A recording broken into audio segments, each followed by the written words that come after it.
होके आई हूँ, उनकी पत्नी से भी मिली हूँ, उनके बेटे यश से भी मिली हूँ, उनके छोटे बेटे से भी मिली हूँ। उनका बेटा यश तो अभी तक चप्पल नहीं पहन रहा है, एनआईए ही जांच कर रही है।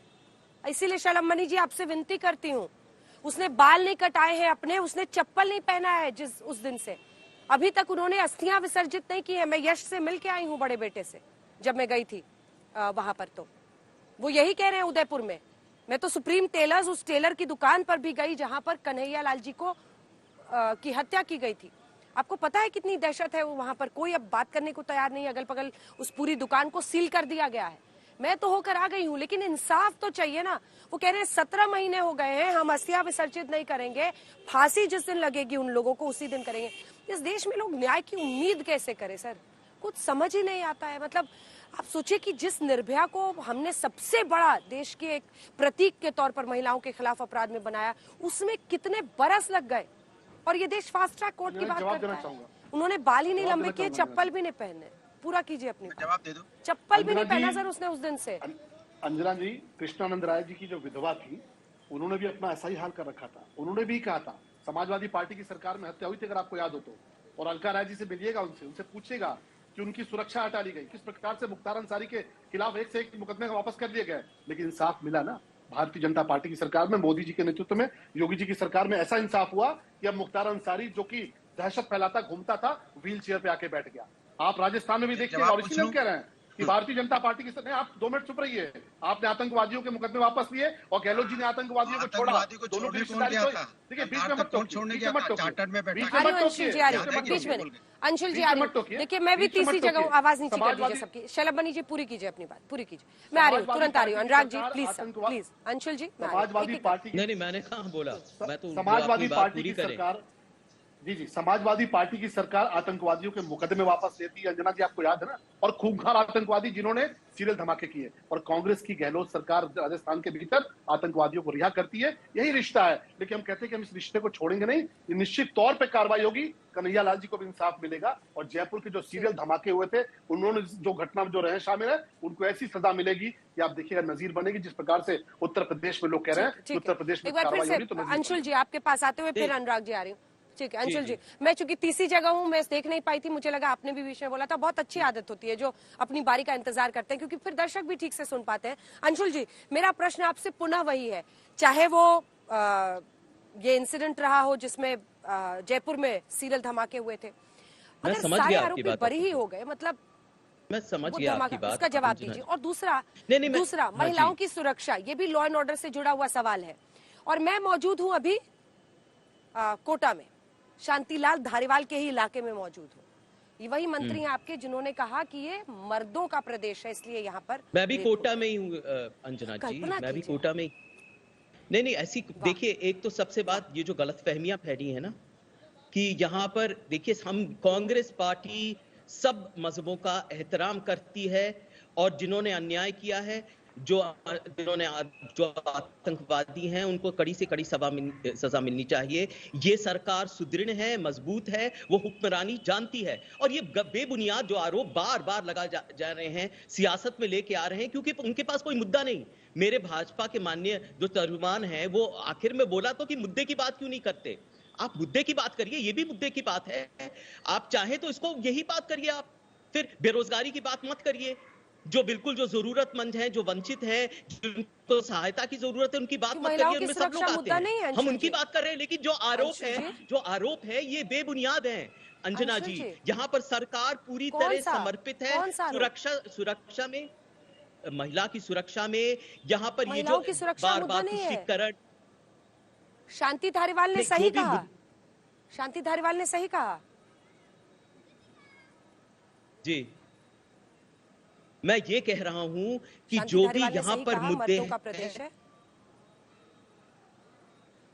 मैं ये कह रहा हूं कि जो भी यहाँ पर अहम मुद्दे हैं, जो आम जीवन में, जो आम लोगों को वो मुतासिर करते हैं, उसके लिए ये सरकार समर्पित है जनसेवा में। और हुक्मरानी अच्छी तरह जानती है, न वो किसी की तरह है, न ये विकृत सा शब्द लेके आते हैं ना, तुष्टीकरण बार बार, मतलब एक तरह से जो प्रजातांत्रिक हमारे नियम है उसको विकृत करके ये शब्द लेके आ रहे हैं। ये बिल्कुल बेबुनियाद है। मैं ये कहना चाहूंगा यहां पर, ये सरकार हो या कांग्रेस की कहीं भी सरकार हो, उसकी विचारधारा वही है, वो सब धर्मों का, सब लोगों का वो एहतराम करती है और मदद करती है जो गरीब से गरीब लोग हैं। ये कांग्रेस की विचारधारा रही अभी से नहीं, ये 135 साल की पार्टी है, अभी कोई ये सफाई देने की जरूरत नहीं है। यहां पर हमारा ये पूरा जो हमारा इतिहास है, हमारी जो पृष्ठभूमि है, अंशुल जी आज आप मेरे, वैसे आप अच्छे वक्ता हैं, आप यूजुअली सवाल से भागते नहीं है, लेकिन आप कांग्रेस की लाइन ऑफ थिंकिंग और आइडियोलॉजी कह रहे हैं,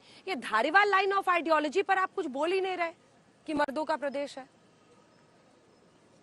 नहीं देखिए, लोग यहाँ पर कहते हैं, मैं सरकार की बात करने आया हूं ना। यहाँ पर जो गहलोत सरकार ने जो काम किया, जो दावे कर रहे हैं यहाँ पर, जो हमने वादे किए वो कैसे मुकम्मल होंगे, वो ये सब मुद्दे होते हैं ना भाई। सरकार होती क्या है भाई? वो आवाम से चुनी जाती है। आवाम क्या होती है? वो आवाम ये तय करती है कि हुकूमत कौन करेगा। तो आवाम पे छोड़िए ना, ये आवाम से पूछिए क्या है उनके मुद्दे। अब भावनाओं से खेलना, यहां से उधर करना, भाई ये के मुद्दे आए हैं, ये जिस बात को उछाल रहे हैं और जिस बातों से खेलने की कोशिश कर रहे हैं बार बार, जो उनकी, हाँ ये यही है। शांति धारीवाल जीतते हैं और मुमकिन है कि इस बार भी वो जीते। 6 सीटें हैं, हाँ 6 सीटें हैं, जिसमें से 3 कांग्रेस की, 3 बीजेपी की थी पिछली बार। 3 सीटें ऐसी हैं जिन पर कांग्रेस अपना खाता आज तक नहीं खोल पाई है। बहरहाल मुमकिन है कि शांति धारीवाल इस तरह का बयान देने के बाद फिर वो चुनाव जीते, फिर मंत्री बने, तो ये तो आवाम को ही तय करना है अल्टीमेटली, ये बात भी सच है।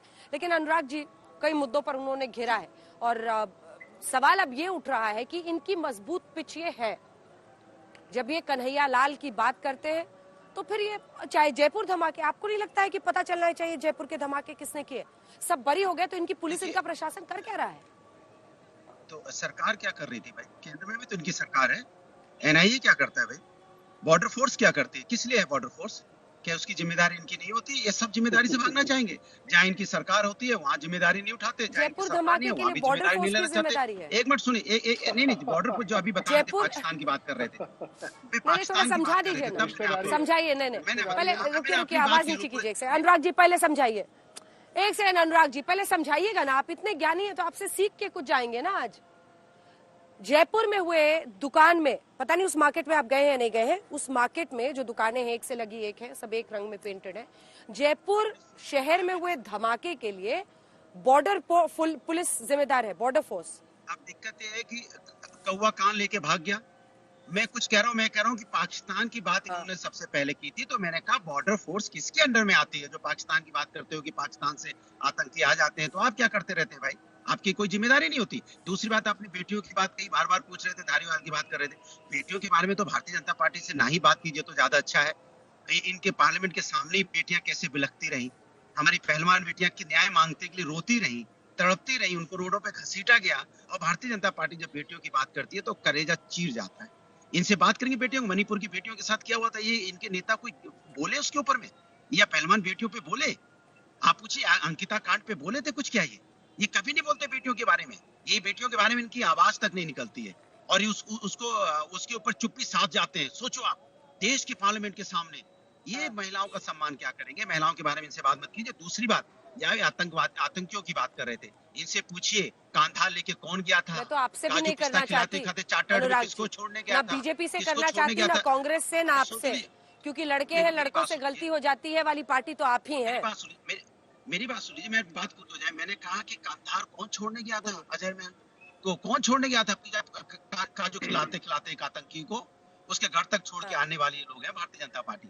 ये आतंकवादियों की बात करेंगे? पूछिए इनकी सरकार में, भारतीय जनता पार्टी सरकार में कितने मुकदमे वापस हुए हैं, कितने नेताओं पे मुकदमे वापस हुए हैं, लिस्ट पूछ लीजिए इनसे, अभी बता देंगे। अपनी ही सरकार बनाई है और अपने ही लोगों पे मुकदमे लगातार वापस करते चले गए। और ये मार्केटिंग इवेंट वाले करने वाले लोग हैं, ये वो लोग हैं जवाब देना चाहूंगा।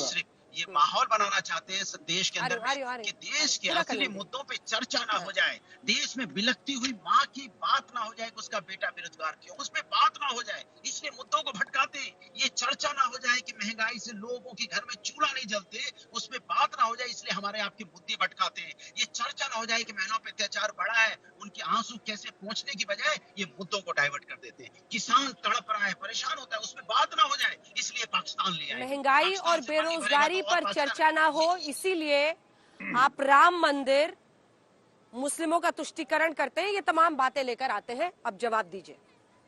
देखिए, अनुराग भदौरिया जी ने, मुझे लगता है कि संकल्प पत्र नहीं पढ़ा। भारतीय जनता पार्टी का पढ़ लेते तो मुझे लगता है कि मुद्दों पर आते हैं। और मुद्दा क्यों नहीं है? क्या कन्हैयालाल जी का कत्ल मुद्दा नहीं है? समाजवादी पार्टी के लिए नहीं हो सकता, कांग्रेस पार्टी के लिए नहीं हो सकता, क्योंकि जो काम राजस्थान की गहलोत सरकार ने अभी किया है वही काम 2012 से लेकर 17 के बीच में समाजवादी पार्टी की सरकार ने किया और पहले भी किया। कन्हैयालाल, कई सारे कन्हैयालाल मरते रहे, ये लगातार उन केसेस को दबाते चले गए, किसी को न्याय नहीं मिला। तमाम जयपुर जैसे धमाके यहाँ पे भी हुए, सीरियल धमाके हुए। मैं तो कह रहा हूँ, एक नाम सुनिए अंजना जी, जफर याब जिलानी साहब अब स्वर्गीय हो गए।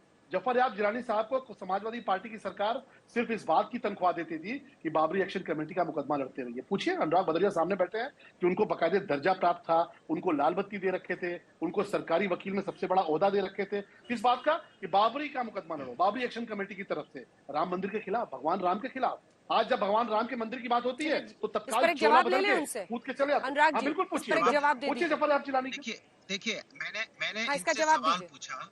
हाँ, मैंने इनसे सवाल पूछा कि प्रभु राम के बच्चे परेशान हैं बेरोजगारी महंगाई से, तो ये जवाब नहीं दिया।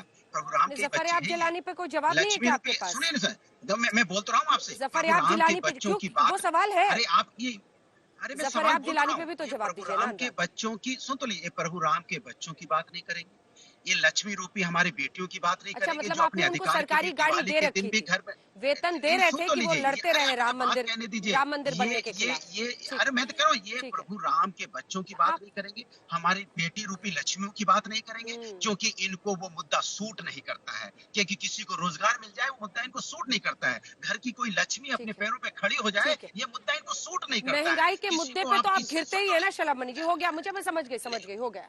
सर आप ना बड़ा रिपीट करने लगते हैं, आप रिपीट मत कीजिए, कुछ कम से कम जवाब तो दीजिए। जफर याब जिलानी पे अब हम लोग समझ गए कि आप लोगों ने लाल बत्ती और पैसे उनको दिए थे, क्योंकि ये आरोप वो लगा रहे हैं, इस पर आप जवाब नहीं दे रहे हैं।